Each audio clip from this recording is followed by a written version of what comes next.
Shalom, saudara yang dikasih Tuhan. Senang sekali bisa berjumpa kembali untuk belajar firman-Nya dan merenungkan firman itu siang dan malam. Mazmur pasal 1 berkata, berbahagialah orang yang merenungkan, yang kesukaannya ialah firman Tuhan, Taurat Tuhan, dan yang merenungkannya siang dan malam. Ia seperti pohon yang ditanam di tepi aliran air, yang menghasilkan buahnya pada musimnya, dan yang tidak layu daunnya. Apa saja yang diperbuatnya berhasil. Hari ini kita akan belajar dari Injil Matius pasal 13, lanjutan dari yang kemarin. Matius 13 ayat 44 berkata, hal kerajaan sorga itu seumpama harta yang terpendam di ladang, yang ditemukan orang, lalu dipendamkannya lagi. Oleh sebab sukacitanya, pergilah ia menjual seluruh miliknya, lalu membeli ladang itu. Nah, mari kita belajar bersama-sama apa maksud ayat ini. Sudah menjadi kebiasaan orang-orang pada masa lampau menyimpan hartanya dan disimpan di dalam tanah. Dan Alkitab berkata Yesus menggunakan kebiasaan orang-orang pada masa lampau untuk mengumpamakan tentang kerajaan sorga atau kerajaan Allah. Dikatakan hal kerajaan sorga atau kerajaan Allah itu seumpama harta yang dipendam di ladang. 1. Yang ditemukan orang. 2. 3. Setelah dia menemukan, dipendamkan lagi. 4. Oleh sebab sukacitanya, pergilah ia menjual seluruh miliknya, lalu membeli ladang itu. Nah, para teolog memiliki dua macam pandangan tentang ayat ini. Yang pertama berkata bahwa ladang di sini berbicara tentang Anda dan saya. Dan orang yang bekerja di ladang di situ berbicara tentang Yesus. Yang setelah menemukan, maka Yesus melakukan segalanya yang terbaik untuk membeli Anda dan saya. Itu pandangan yang pertama. Saya kurang sepakat dengan itu.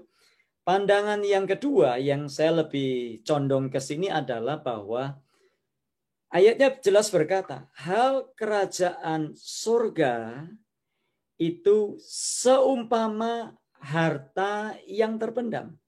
Jadi kita tidak bisa memisahkan antara kalimat atau anak kalimat hal kerajaan surga itu dan dipisahkan dengan harta yang terpendam. Saya lebih cenderung untuk memahami ayat ini sebagai hal kerajaan Allah, kerajaan surga itu seumpama harta yang terpendam. Sesuatu yang mahal, sesuatu yang sangat bernilai, sesuatu yang sangat-sangat didambakan.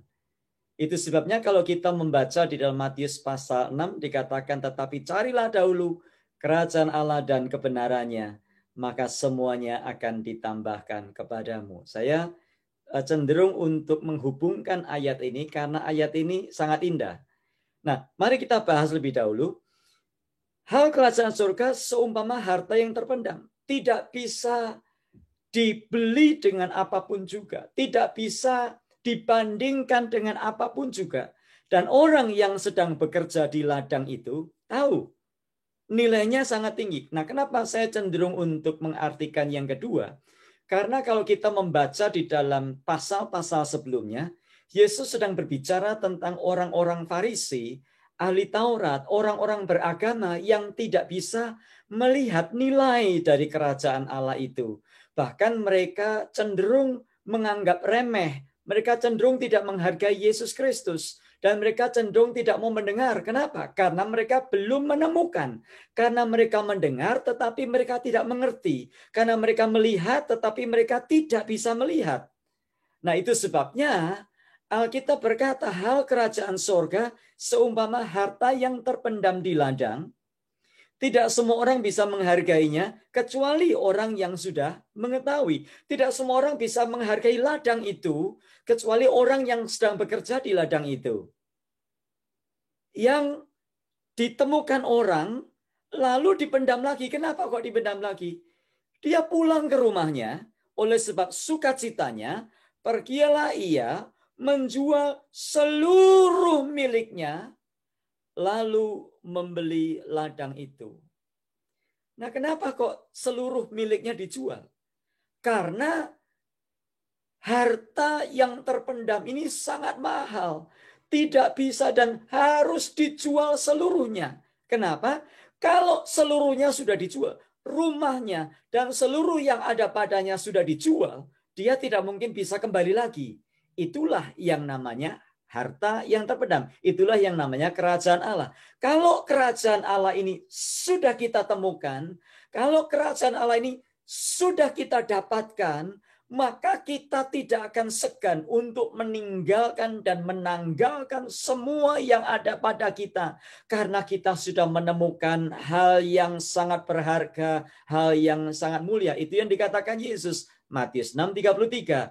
Tetapi carilah dahulu kerajaan Allah dan kebenarannya, maka semuanya akan ditambahkan kepadamu. Ayat-ayat itu berbicara tentang kekhawatiran. Kenapa orang khawatir? Karena dia belum menemukan Yesus Kristus. Dia belum menemukan kerajaan Allah. Itu sebabnya kata yang dipakai adalah maka semuanya yang dikhawatirkan tadi akan ditambahkan kepadamu. Kenapa kok dipakai ditambahkan? Bukan diberikan. Kenapa? Karena begitu Anda dan saya menemukan kerajaan Allah dan segala keindahannya, maka semua tadi yang kita cari, semua yang kita kejar, makanan, minuman, pakaian, Louis Vuitton, Michael Kors, ya Salvatore Ferragamo, Chanel, Guess, dan sebagainya, Alphard, Bugatti, Maserati, Ferrari, semua itu tidak ada artinya. Itu sebabnya indah sekali ayat ini. Jadi kerajaan surga, kerajaan Allah itu seperti seorang yang sedang bekerja di ladang. Ya, dia bekerja biasa saja, dia tidak mengharap itu. Tetapi kemudian pada waktu dia mendapatkan, dia menemukan itu, karena sukacitanya dia pulang, dia jual segala-galanya, dia tinggalkan segala-galanya, dan dia memilih ladang itu. Kenapa? Karena dia tahu di situ ada harta yang tidak bisa dibandingkan oleh apapun juga. Apa yang Anda dan saya masih cari sampai hari ini? Mungkin hidup kita tidak pernah puas. Apa yang sedang Anda kejar hari ini? Mungkin ada di antara kita yang karena banyak sekali yang dikejar, seperti Anda dan saya sedang mengejar bayangan yang tidak pernah kita dapatkan. Terus kita mengejar, harta dikejar, uang dikejar, posisi, jabatan, kedudukan, kemasyhuran, semuanya dikejar sampai kita tidak tahu apa yang harus kita kerjakan. Hanya satu yang kita butuhkan, temukan kerajaan Allah. Dan waktu kita menemukannya, maka yang lain terasa tidak ada apa-apanya. Ada banyak orang dikejar-kejar, jangan lakukan ini, jangan lakukan itu, jangan lakukan ini, jangan lakukan itu, jangan minum ini, jangan ini, jangan ini, jangan. Tapi tetap orang melakukan. Kenapa? Karena dia masih menemukan kenikmatannya di situ. Tapi pada waktu dia menemukan kerajaan, dia menghargai dan dia melihat nilainya yang luar biasa. Dia menghargai dan menjadikan itu sebagai satu kenikmatan. Maka dia tidak segan untuk menjual semua yang ada padanya. Semua yang di belakangnya. Karena dia sudah menemukan kerajaan itu.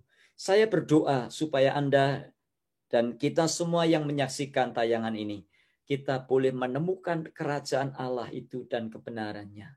Maka kalau kita sudah menemukan itu, yang lain-lain dalam hidup ini tidak lagi bernilai. Yang lain-lain dalam hidup ini seperti tidak ada gunanya lagi. Karena kita sudah menemukan kerajaan Allah yang namanya adalah Yesus Kristus. Dia adalah Raja, dia adalah Tuhan dalam hidup kita.